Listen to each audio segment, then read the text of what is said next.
This episode is made possible by NetSuite by Oracle and Brex, the AI-powered spend platform. I am Alejandro Castro, CFO of Onyx, and you're listening to the CFO Thought Leader Podcast. This is episode 1007.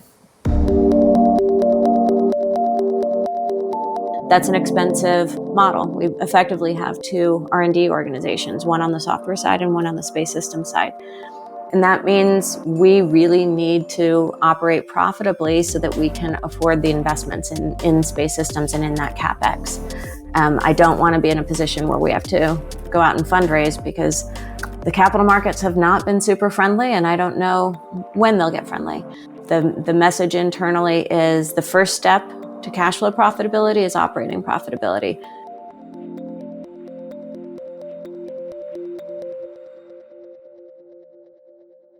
Hi, it's Jack. On today's show, we speak with Ashley Johnson, CFO of Planet.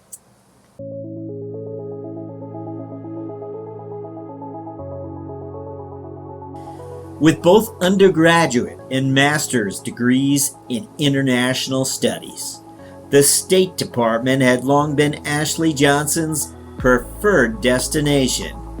That is until she met legendary American oil man Roy Huffington, who at the time was ambassador to Austria.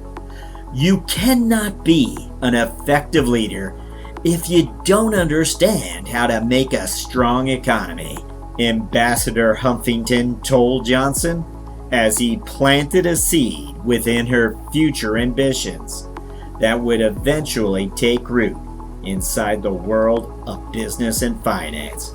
You'll hear that story and much more on today's episode. We'll begin after this.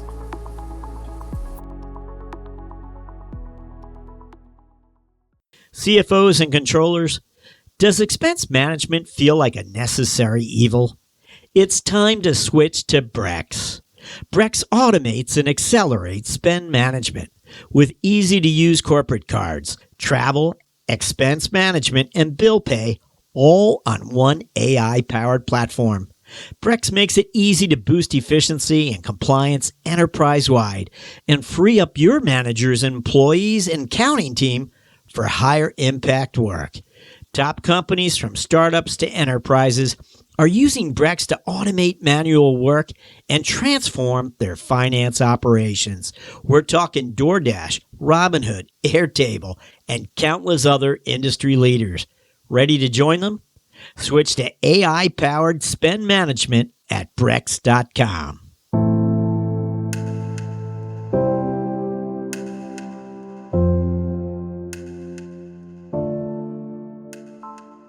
Hello, we're speaking with Ashley Johnson, CFO of Planet. Ashley, welcome. Hi, thank you for having me.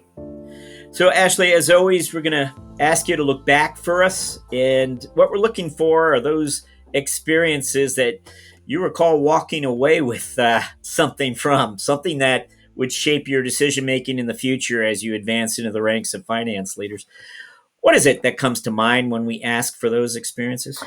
Yeah, I actually always start with the fact that I'm not your typical CFO in a lot of ways. I did not know I wanted to go into finance at a young age, even though I did ultimately end up on the investment banking track. I really thought I was going to go into the State Department. And so I have both undergraduate and graduate degrees in international studies. But I was always good at math. And so I had an uncle who was a little distressed by the fact that I seemed to want to go the State Department route rather than going into finance. And one of my trips overseas for overseas studies, he managed to connect me with the ambassador to Austria at the time, a man by the name of Roy Huffington, who had started Huffco Oil. And I spent the weekend with him. And all weekend, he was regaling me with these stories of how much influence he's had. Keep in mind, this is right around the fall of the Berlin Wall and the opening up of the Eastern Bloc. And he was advising, as ambassador to Austria, he was advising all these countries on how to establish a legal system that would be attractive to businesses. And he just kept over and over saying, you cannot be an effective leader if you don't understand how to make a strong economy.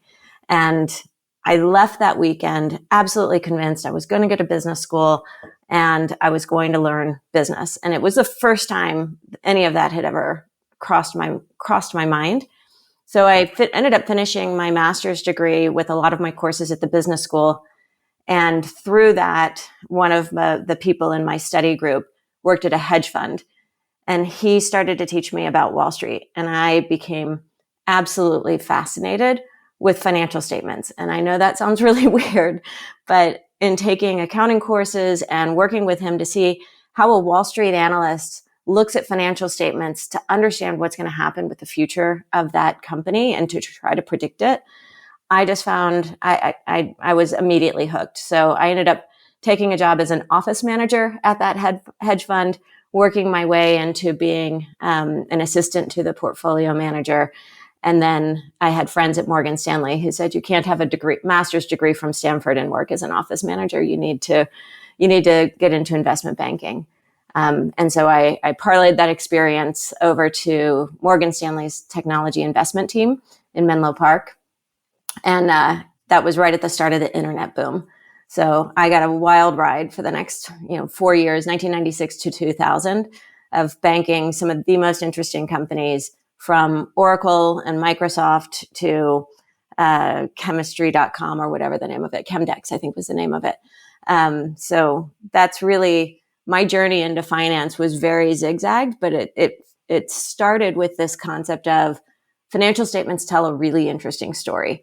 And if you know how to read them and you look for things in those financial statements, you're going to be able to understand something about that company that maybe other people won't. And so ultimately, when I left Morgan Stanley, I joined General Atlantic as an investor.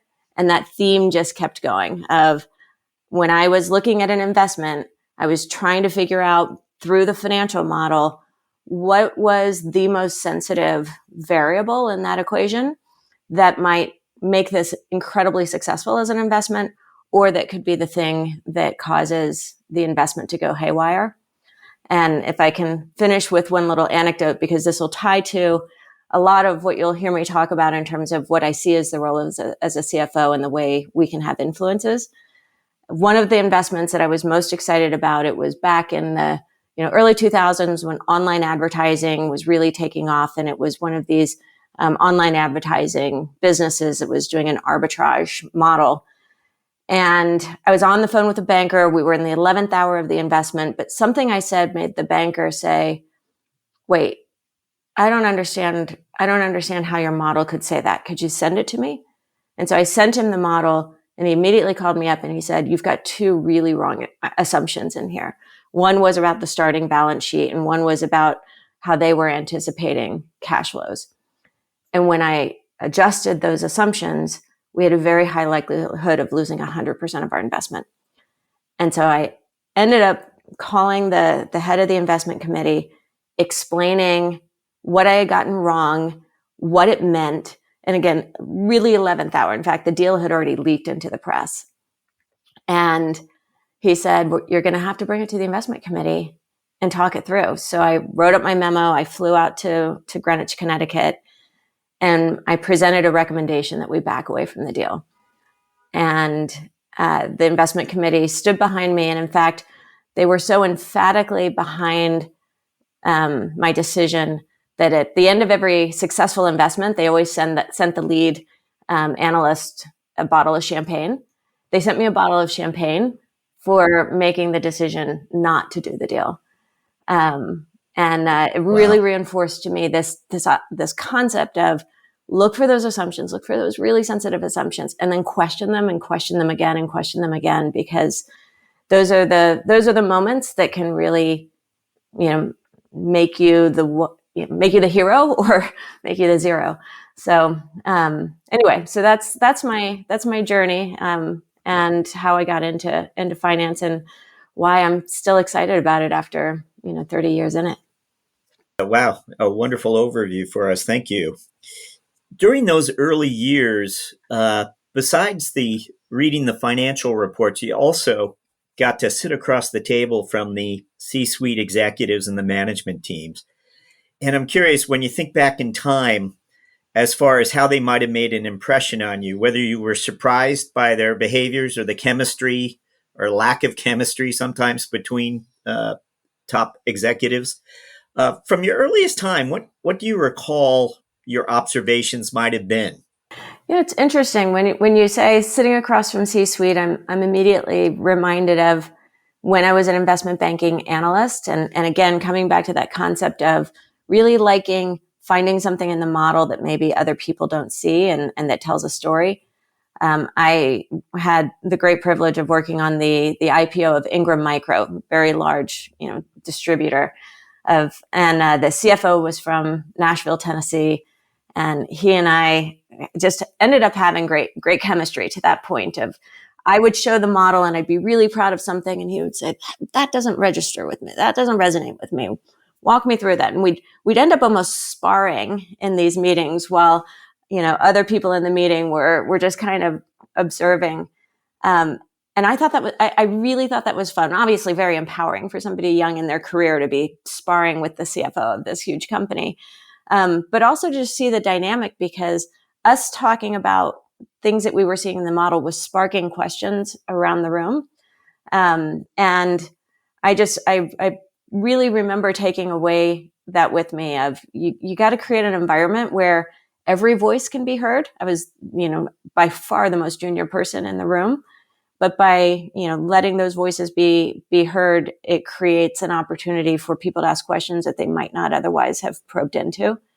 And yeah, I was definitely, attracted to that kind of environment. I spent a lot of years as a consultant to management teams, as an investment banker and working in private equity.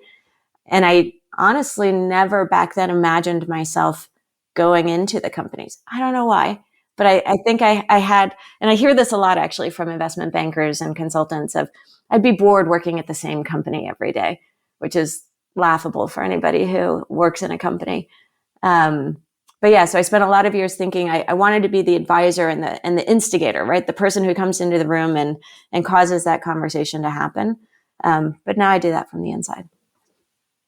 Yeah, so that begs the question. So how does that happen then? Is it something that you begin to think of yourself like more often, could I become an operator? Could I step into one of these types of roles? And it's obvious to you that it would be the CFO role if you were to leave, that would be what you're aiming for? I had a lot of people tell me along the way that I should consider it. But again, I definitely had a mental block against it. I'm always a little reluctant to tell this story, but there was a point in my career where I zigged. And it was because I was pregnant, and I thought, I don't want to be in a job anymore where I'm on planes all the time. And an executive recruiting firm asked me to come in and work with them. It's actually two people starting up a firm. And I thought, well, I am pretty good at this connecting things and understanding people. Maybe I could do that. About 6 weeks into working with these partners, I realized there are some people who are really good at that. And then there's me. And I was not good at listening to people talk all day about their profiles or searching through LinkedIn or even probing the right questions around the exec that they wanted. I ended up spending all of my time probing around their business and asking questions that were completely irrelevant to a search strategy. And so I very quickly changed my shingle in the firm and said, a lot of these companies don't actually need CFOs yet. They just need somebody to help them, get things in order. So I was kind of a CFO for hire, if you will. But through that process, I realized that a lot of CEOs they don't want a CFO who's just going to come in and tell them about SOP 97-2 and why RevRec is going to work this way, because honestly, it makes their eyes roll back into their head. They wanted a CFO that was going to explain to them what was going on with gross margins and what does that mean about their operations, or what's going on with what's causing revenue growth to slow and what can they do about it. They really wanted a strategic advisor in the C-suite, but with that financial lens. And finally, at some point, a voice in my head said, that's you. That's what you do, and this could be really fun. And so I ultimately joined one of the companies I had invested in from General Atlantic to help take them public, actually. As you said, the financial documents told a story. I imagine CEOs would reach out to you to help understand what is it that they need to be communicating more effectively. And this is something that you excelled at. Am I wrong about that? Good question. Do you feel comfortable with that label? A storyteller? The storytelling piece of this is just so important. And I think that's sort of a distinguishing factor I would for say you. that I do enjoy that. That is probably, aside from, the team piece, because I also realize that I really like working on teams, a lot more than I liked the lone wolf job of being in investing.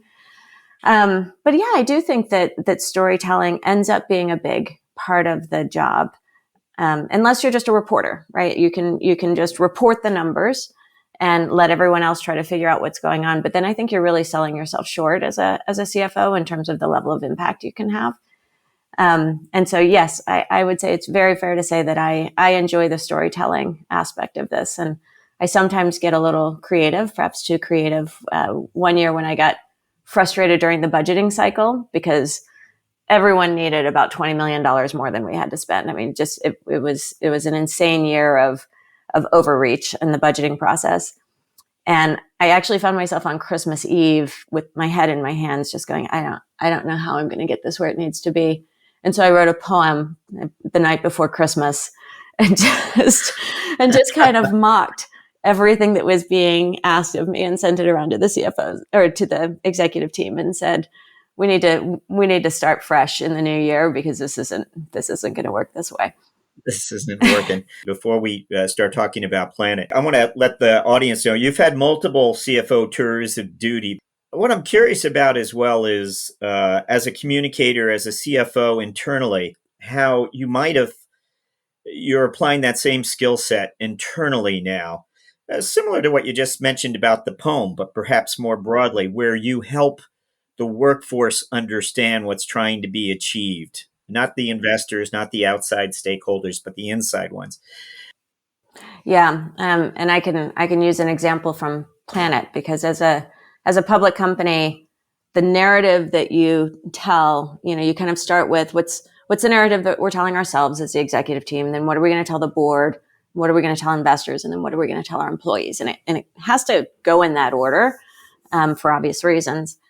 But when you get to that last phase of what are we going to tell the employees, they will have already heard, they would have heard things that trickled down, obviously, through the company, but they will also have heard the story that you told to Wall Street.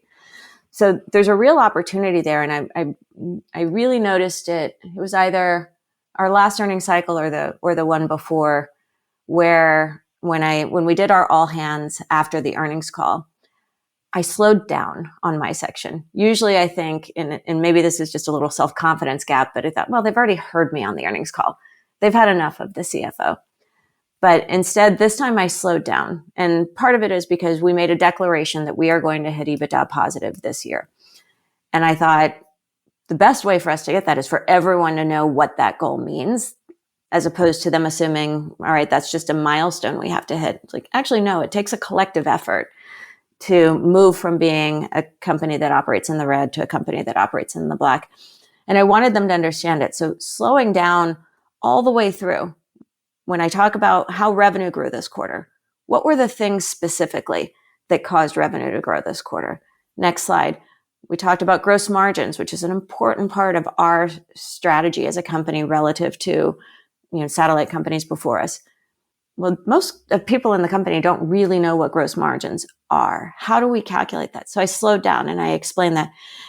And then we got to the EBITDA positive and why it matters to us as a company, right? The notion of economic independence. We do not rely on the capital markets anymore. We do not have to find investors to give us more capital. We are independent, and why that matters. And I just remember while I was on stage talking to everybody, feeling myself slow down because I realized how important it was. But then afterwards, I had so many people come up to me and thank me because I had, I didn't just say EBITDA. I said what it stood for and why and how it was calculated. And, we have a lot of rocket scientists literally working in the company.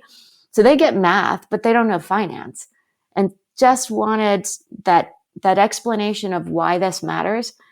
And I tell you, it was one of my proudest moments, because I just, that positive feedback on they actually care about what I do more than I think I was giving them or myself credit for, was a powerful moment. So I do think storytelling with finance goes beyond the C-suite. You're exactly right. Wonderful. Thank you for that. Let's find out about Planet. Let's find out about this company that you joined in 2020, I believe, as CFO, but and president. Excuse me. Please tell us about Planet. What is this company about? What are its offerings? Yeah, so Planet is a really interesting company. So we have a massive data set of basically everything that's going on Earth. So the founders came from NASA, and they realized that the paradigm of building billion-dollar satellites and having 10-year development cycles in the context of a world where, your cell phone is updating every year with capabilities, and you certainly wouldn't want to use the cell phone that you would have had 20 years ago. And yet, when you think about the satellites we were launching into space for Earth observation, many of them were 20 years old. And the design cycles were long. The useful life was very long. And that meant that we were not, basically taking advantage of everything going on in Silicon Valley in space. And so what they conceived of was the idea that you could basically strap space to Moore's law, shrink the satellites, make them far less expensive. So we don't build billion-dollar satellites. Our satellites cost about $300,000 a piece. And you could launch a lot of them. And in doing that, you could actually scan the Earth. So take images of the Earth such that you're scanning the entirety of the Earth's landmass every single day in a very uniform way. And then use modern capabilities, at the time machine language, now we talk about AI, to understand the change that's happening on the planet and have that factor into decision making for governments as well as for companies. So that's what we do. We have over 200 satellites in orbit collecting this incredibly powerful data set, and we sell that data to our customers to help them make more empowered decisions. And is the customer mix, as you just mentioned, governments as well as commercial businesses, is it evenly split, or is it more government? Or it's more government. It's about 70-30. And of the 70%, it's about 40% toward defense and intelligence customers. So those that are concerned with peace and security. And then the remainder with civil governments that are tracking everything from permit enforcement to incentives around sustainable agricultural practices and other such things.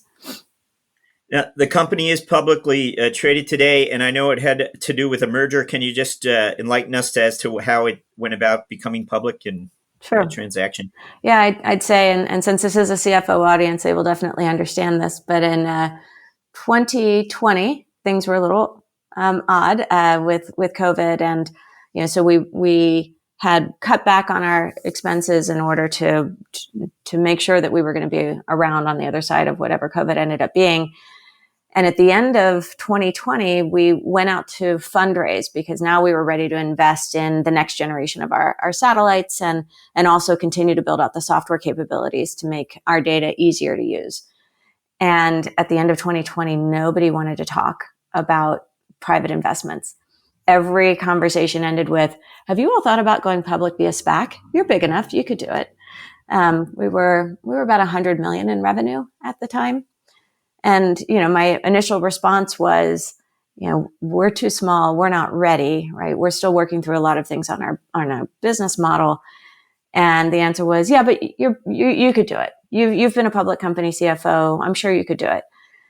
And so it was frustrating. It was hard to raise money. Then January 2021 happened, and I want to say it was $80 billion worth of SPAC capital raised. So now you had all these special purpose acquisition companies floating around out there, a bunch of hammers looking for nails. And quite frankly, not a lot of companies that were in a position where they should go public at this time. But because of that supply demand imbalance, we started to see companies in our own space announcing that they were going to do this, and they were going to get these big lump sums of capital, $400, $500 million. And the competitive disadvantage that it seemed to lay out for us was too hard to ignore. and also a supply demand imbalance, right? I think February of that same year was almost an equal number of SPAC capital raised. So much capital chasing so few companies that were ready. It was easy for us to make the decision, let's figure out how we take advantage of this too. So we ended up partnering with actually a very experienced SPAC, a couple of SPAC leaders, and taking the company public in December 2021. We were both lucky, and I'd say we did some things really well. We got a very strong pipe, and then we did a second pipe. And as a result, we ended up with less than 2% redemptions at a time when the redemption rates were trending to 80 to 90%, which meant that we managed to put a lot of money on our balance sheet, so over $500 million. And all it meant is we also had to scramble because we hadn't been operating as though we were going to go public in 12 months. So we had a lot of work to do, especially on the finance side, to be public company ready. But it was definitely a good decision. It hasn't been easy, but definitely a good decision, and has also helped us, grow in a lot of ways, including through acquisition. Well, those chapters, again, here we are, fast forward, it's 2024, and so much of it must be behind you. But we're interested in finding out the certain performance metrics that you believe are important and pay attention to. And I put it that way because, again, we talked about how you educated internally by telling the story. And part of what we like to talk about is if there's a particular metric or number that you feel that you've educated the greater organization about. And I think your earlier story seems to suggest that you could change behaviors by helping the workforce understand why behind certain numbers. Is there any particular metric, though, if we got specific with one metric, that you could tell us the story of? Yes, and people around me would probably be smiling, knowing I obsess over retention rate. So, and it's both gross retention rate and net dollar retention rate. So the company that I had invested in that ultimately ended up being my first CFO job was a company called ServiceSource that did renewal contract management. So, so basically maintenance contract renewals, and then ultimately SaaS renewals. And our whole business strategy was around helping companies better understand what was up for renewal, what was renewing, why it was or was not renewing, and how you expand that business. So we spent a lot of time talking about net dollar retention rate and customer retention and contract dollar retention. And when I joined Planet, at some level, we didn't have the systems to really do that well. But also it just wasn't an area of focus. We really focused on bookings, getting that next contract and the next contract after that and the next contract after that.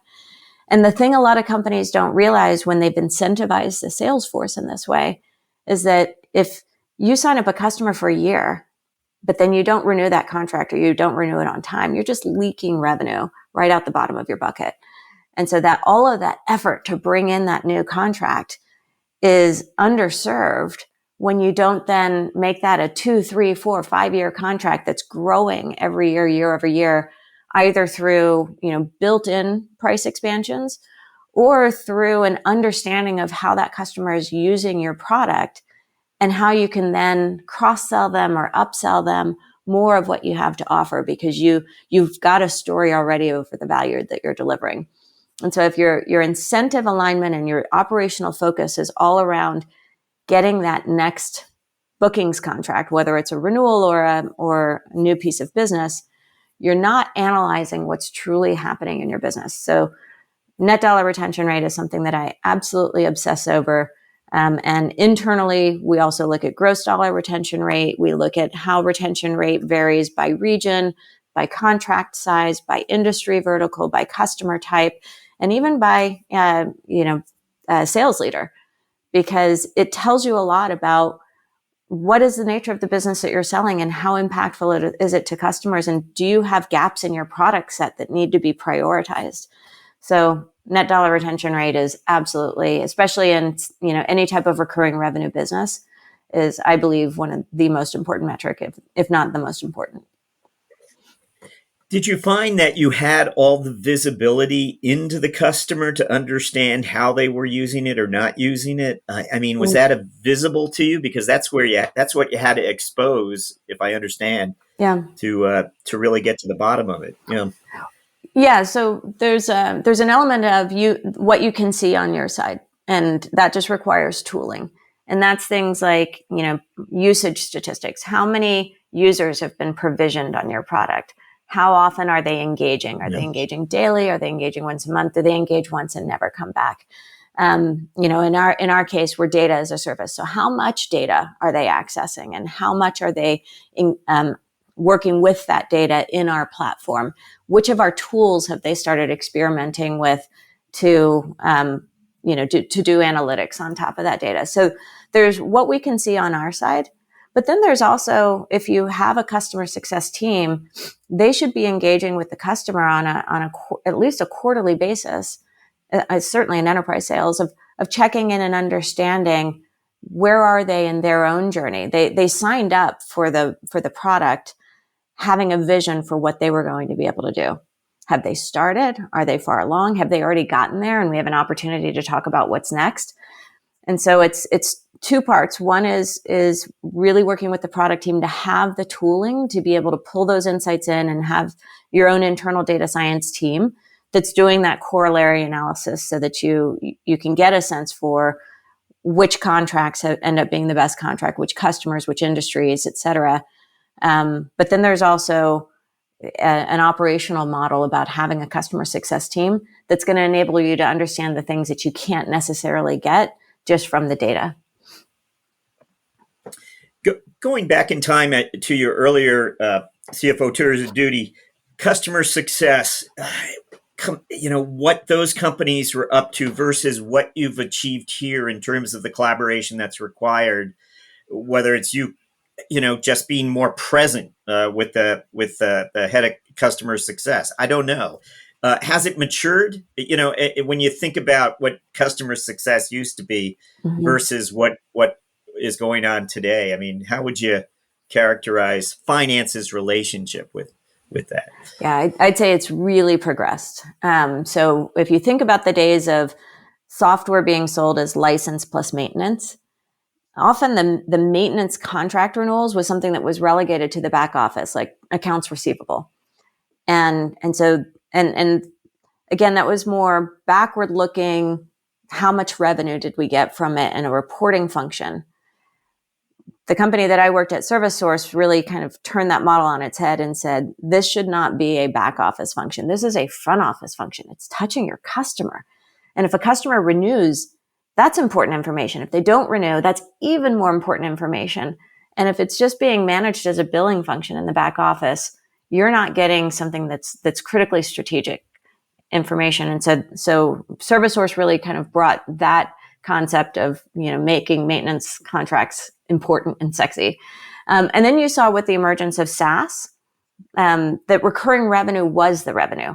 So it wasn't the secondary line. It was the whole thing.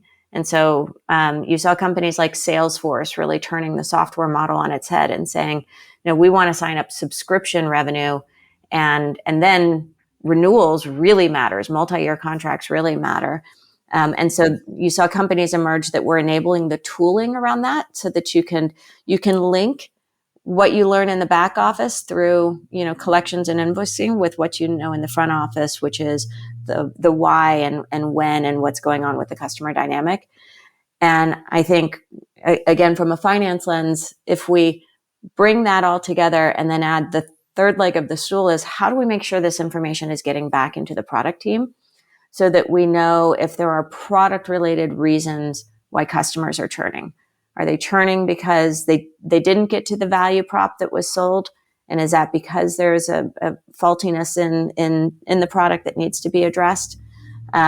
Or is there something that we could lean into, a sign of opportunity from what we're really seeing in these metrics? So yeah, I do think it's both the shift in the technology capabilities around linking up front office and back office better, and also a change certainly in the technology space and software space and business model. And investors love recurring revenue. So I think a Okay. lot of companies, even outside of the software space, have been looking at what's happened in software and asking, is there a way that we could flip our own model on our head to be more subscription in nature and have that recurring element, which moves the relationship with the customer from transactional to operational. You're now trying to show how you as a vendor are part of your customer's internal operations. Well, thank you. Thank you for that. I want to touch on AI quickly with you, Yeah. and whether it's part of your everyday conversation. I don't doubt it seems to be everybody's topic of conversation.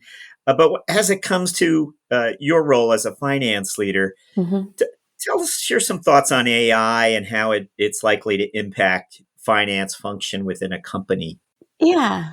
I mean, we've obviously been leveraging it internally in certain ways as a company. And there's a lot of ways we're leveraging it externally with our customers and with our product strategy. But internally, developer tools to enable our developers, I would put it as enabling our developers to focus on higher value work, which from a job satisfaction perspective is obviously very positive, and also to be more efficient.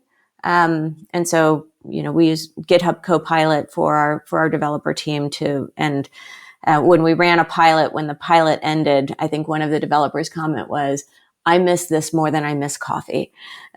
so, so there's, and so you look at what's going on there and think about what we do in finance, where there's a lot of functions that do tend to be more repetitive in nature, and where our teams spend a lot of time doing rather than thinking. And yet we hire really smart people because we ultimately want them to be able to do the thinking. So in FP&A, I think there is an opportunity for us to take already what we're using in moving from spreadsheets to databases, using that to do a lot more of the quality check work and enabling the FP&A team to then be doing the thinking behind it, as opposed to, there's still, even as much as you try to automate the financial process, there's still just a lot of, cell keying and quality checking that these teams have to do, which I'm sure is mind numbing. I remember it from my own early days. We have not been leaning into the bleeding edge on that front, in part because we are a public company and we are a heavily regulated industry. And so there are a lot of export controls around the work that we do. So we have to be very careful about what tools we bring into the company and what access they have. Working with government customers, there's a lot of confidentiality concerns. So when we think about bringing new tools in, we can't just trial something in the cloud and see if the teams like it. There's a lot more work that we have to do before we would consider even importing our data into a system. So we have not taken any of those steps yet, but we are looking at things like tooling for the legal teams to enable them to do AI contract reviews and speed up their workflows. And I spend a lot of time with our head of IT thinking about what are we seeing going on in the market in terms of AI tooling to make operations more efficient and make work quality better. So I suspect it's a matter of time before we see some of these enter into the finance ops.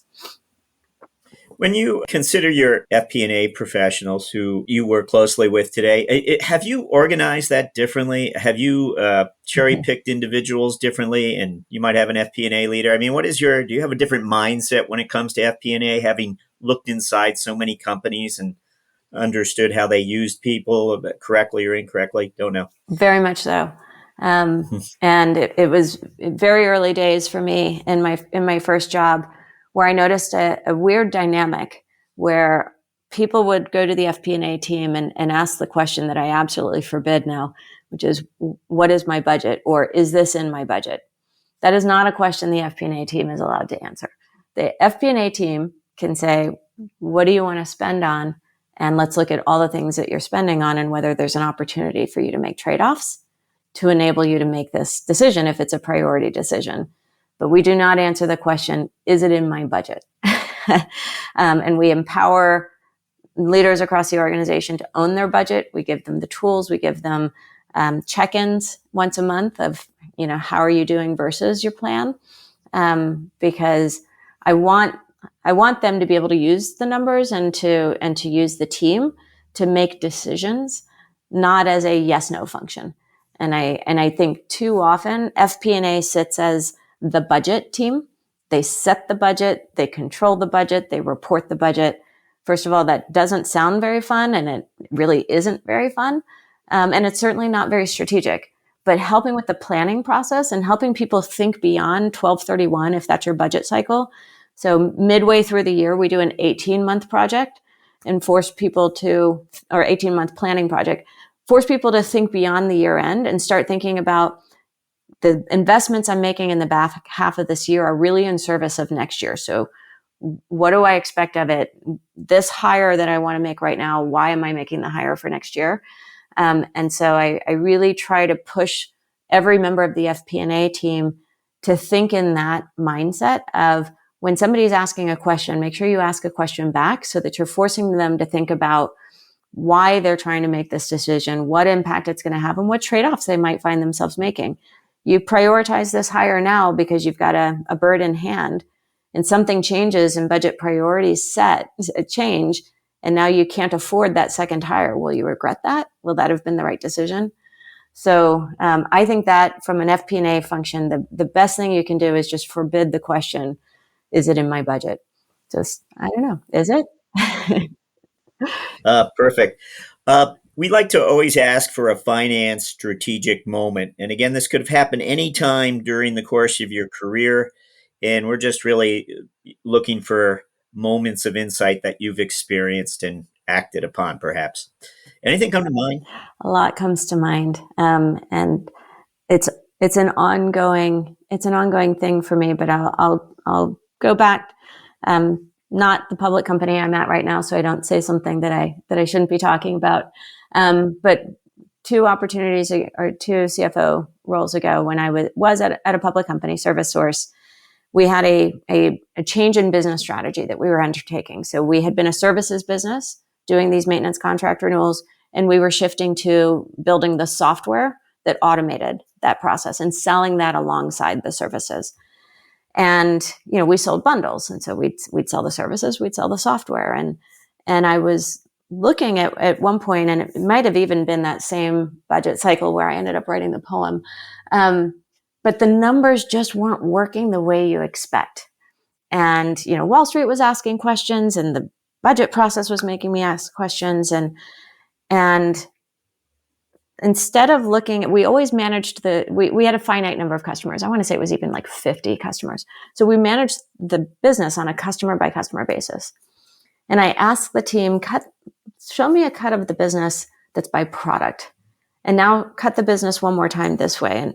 And in doing that, it was suddenly clear to me that every engagement of selling the software was coming with a lot of services. But because we were also selling the ongoing services, we're basically giving these away for free. And so looking at that and looking at the impact that was having on margin, it then caused me to ask the question, well, why would you need all these services to stand up the software? And it turned out that ingesting data around maintenance contracts is really hard. And so the data cleansing part of using our software was expensive. But we weren't charging for it because we really wanted them to adopt the software. And we had that ongoing services relationship, and we had the people on site. So it was kind of just questions that we weren't asking because the margins were still ending up being fine overall, but they weren't improving the way you would expect it to when you introduce high margin software. And so by slicing and dicing the business a couple different ways, and then forecasting out if we continued in this model, what would happen? Again, coming back to that sensitive variable of, and the what if, and then presenting that to the executive team and saying, look, this is what I see. And it was a little uncomfortable. It's putting the head of engineering on the spot. Like, is there a challenge in our data ingestion process? Putting the head of sales on the spot. Like, are we giving something away for free that we should be charging for? And why aren't we charging for it? Is there a problem here? But really, that opportunity where we sit in finance, we can spin the numbers sideways. We can say we always look at the business this way because this is how we operate. But we have the luxury in finance of saying, even though this isn't how we operate, turn it 90 degrees. turn in another 45 degrees. Is there something in there that we can now say, this is something we need to dive into and understand what's going on operationally? And these are the questions, the hard questions that we need to ask ourselves, that it's telling us about our business strategy. We've set this business strategy. We're committed to this business strategy, but oops, something's not quite right. And I find that spinning of the numbers and turning the angle at which we look at the business, some number of degrees, is really that power that we have in the finance organization. It's so hard to do anywhere else because you're operating, and this is how your operational structure exists. But in finance, we can spin. And in doing that, we can ask hard questions, and we can really enable the business to think about, maybe there are things that we need to change, and maybe even sometimes things we need to transform.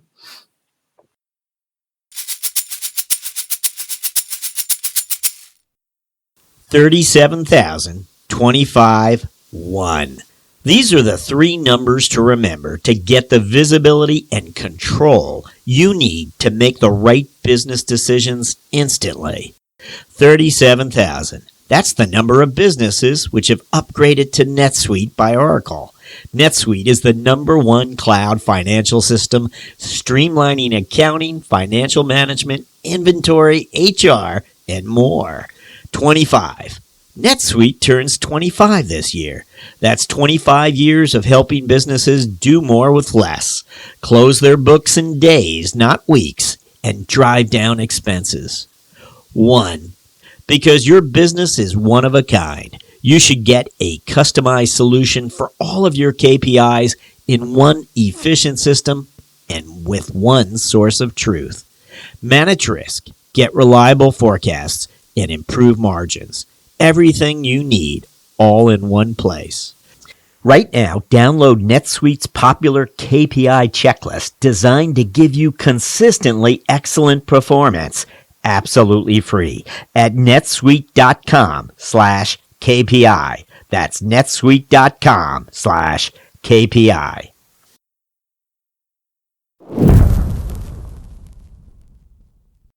We're going to jump to what we refer to as our mentoring round, where we ask you several quick questions intended to inform and inspire future finance leaders. We want you to think back to that first time you stepped into a CFO role. And I think when you did move into industry, first you're in the corporate development area, and then you step into a CFO role. And you can correct me; I'm not sure that's accurate. But yeah, I did a corp dev role, and then but then went back into private equity. And so when I came into finance, I came in as the vice president of finance and head of IR. Okay.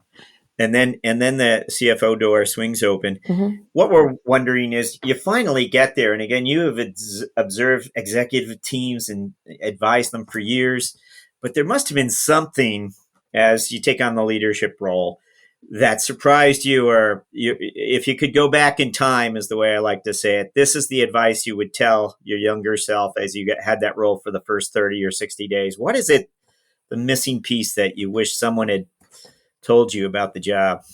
Yeah. I, especially getting promoted into the job, that concept of imposter syndrome is really, really strong, because you're sitting in a room with people who weren't even your peers, right? They were your senior executive team, and you were the person that was invited in to, share spreadsheets.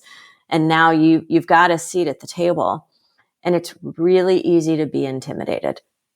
Because in a lot of cases, I was still, relatively young. I think I was in my early 40s, but, so you feel young and inexperienced relative to all these execs that sit around the table and that are these operators. And I'd say that the thing that inhibited me was asking those probing questions sooner. Right. So I was a couple years, I think, into the role at the point where, the story that I mentioned happened, where I had the confidence to really ask the hard questions and probe. But those early 30, 60, 90 days, I think I held back a lot, because I felt like I still didn't feel like they were my peers. I felt like they were execs. And the role of the CFO has to be to ask those hard questions. You've got the ability to look at the numbers in such a different way. And the more questions you ask, the better decisions the executive team is going to make. If you just sit and present numbers, they might be asleep. A lot of people don't speak numbers. But if you translate numbers into questions, that's when you really start to add value. And so I think back into those early days and how much I really held back from asking questions because I didn't want to be seen as impertinent. I'm the CFO. I'm allowed to be impertinent. But being promoted into a role, I think sometimes there's that period of time where you're questioning whether you deserve to be there or just holding yourself from being fully in role. And I wish I could go back and tell myself, nope, they gave you the letters, run with them. And I would say that to anybody who's being promoted into the C-suite. Like, once you've got the chair, take it and ask the questions. You're coming in with fresh eyes. You have the ability to see things that maybe they weren't looking at. And so run with it. Nice. Thank you. Thank you for that. We always like to ask our guests to reflect a little on the personal side for us. We're wondering if there's something most people might not know about you, something perhaps even your colleagues were unaware of. Anything come to mind? Something you can share with us? Yeah, it's a little bit of crazy. But back when I was 29 years old, I took a surf trip to Costa Rica with my brother to learn to surf. And when I came back, I got a wild hair and decided I was going to write a business plan about a surf camp in Costa Rica that someone like I would want to go to. So a sort of high-end-ish surf camp. And I borrowed money from a guy named Boris, which my roommate at the time found hilarious because she had studied Russian studies and she just loved that I owed money to a guy named Boris. But one of the founders of the company where I'd worked lent me the money to buy a piece of property and build a surf resort. And I ended up running as a side hustle a surf resort in Costa Rica for 20 years until I just sold it back in 2021. Seriously, 20 years? 20 years. I ran a surf camp in Costa Rica as a side hustle with, I had a partner on the ground, multiple different partners on the ground. And we were featured in a lot of magazines, Outside Magazine, Bridal Magazine, Men's Health. And then I sold it to somebody who's now turning it into a true high-end surf resort. That's a crazy little fact. Not one I wouldn't necessarily recommend that people run businesses in foreign countries as a side hustle. Nor do I recommend borrowing money from a guy named Boris, but I paid him back. Amazing. Okay. Well, we also like to ask if you have a book to recommend or a resource of some kind, something that's you enjoyed or influenced your thinking. Doesn't have to be business related. Anything? Yeah. I read a lot of historical fiction and that's what I enjoy, but and I'm not sure how that helps me other than keeps me sane. But the one book that I read that I do think helps me a lot in my job day to day is The 5 Dysfunctions of Team. It's a great anecdotal way to think about the way an executive team interoperates and what are those behaviors that can really take a team down and what are those behaviors that can really make a team thrive. And so I recommend it because it's an easy read. It's not one of these thick business books where you wonder, am I reading the same concept over and over again? And it's a narrative story. Yeah, excellent. It's one of the more popular recommendations. Why do you think that is? We spend a lot of time at work and being on a dysfunctional team is not fun. And so the more that we can do to make it so that the executive team is operating really well, that spills through the organization. Just like if the executive team is dysfunctional, that spills through the organization. So that's funny that I didn't realize that was, I wouldn't have known that CFOs would be thinking about that, but I really like it. All right, so we're up to our final question, which is where we ask you to look forward finally. And we're wondering what your priorities are as a CFO over the next 12 months. What would those be? Yeah, I mentioned earlier, we have put a stake in the ground on profitability. As a full stack business. So we build our own satellites. We don't outsource it. So in-house, and then we operate those satellites, and then we sell the data from those satellites. That's an expensive model. We effectively have two R&D organizations, one on the software side and one on the space system side. And that means we really need to operate profitably so that we can afford the investments in space systems and in that CapEx. I don't want to be in a position where we have to go out and fundraise because the capital markets have not been super friendly, and I don't know when they'll get friendly.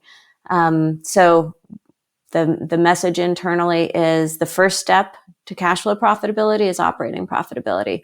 So we've been public with Wall Street in saying our goal is to hit that Q4 of this year. And so that is an important goal for us. And then with that comes the operational discipline of understanding how do we not only operate profitably, but how do we operate profitably enough to afford our CapEx investment cycles so that we're also cash flow positive. So absolute 100% priority for us as a business. And it's been a good discipline across the organization because it causes everybody to be thinking about how could I do this differently so that I don't have to hire one more person or I don't have to bring on this outside expense. I can do it with what I have. Ashley Johnson, thank you for joining us on CFO Thought Leader. Thank you so much. It's been great being here.